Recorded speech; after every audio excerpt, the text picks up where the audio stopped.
后那天我看到你有一个照片在那里晒太阳，大家说就好像连麦儿躺在那里一样。是。为了贴合角色的设定，包括你今天穿的这个衣服，其实前期常玉的很多衣服都是素布麻衣，但是大家都夸奖我们小田越素越美。谢谢。有没有你本人很喜欢的常玉的妆造？前期后期都可以。对，前期后期都是根据人物当时所处的环境来变换的，都很符合当下的环境。主要是虽然看着很素，但是其实造型老师很用心，用了非常多的叠穿啊。常玉没有首饰，但是他身上会有那种挂饰，一些小包啊什么的那种叠带，会让常玉在那种朴素的面貌下有一些小小的灵动感，还有一些很好看的发带和发饰。对，但是会比较少。那常玉的小箱包里一般都装了什么？有没有什么特别的小设计？还是说它只是一个单纯的挂饰？其实纯挂饰啦。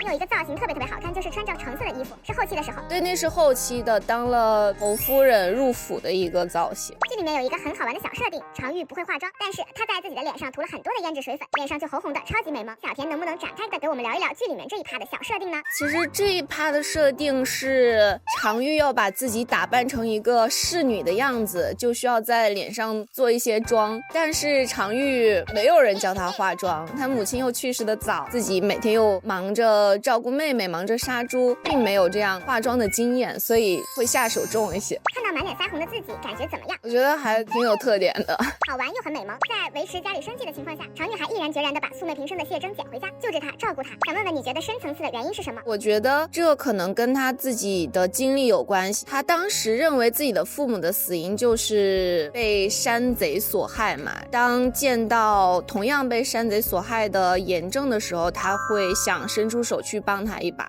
没事。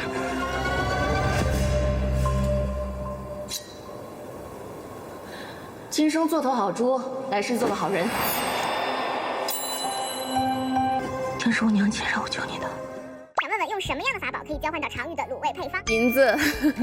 因为那个卤味配方是他祖传的，对吧？要用金钱才能换到，是他的致富法宝。算吧。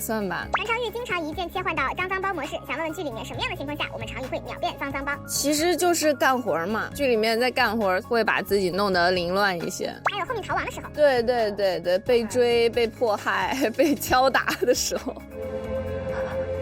这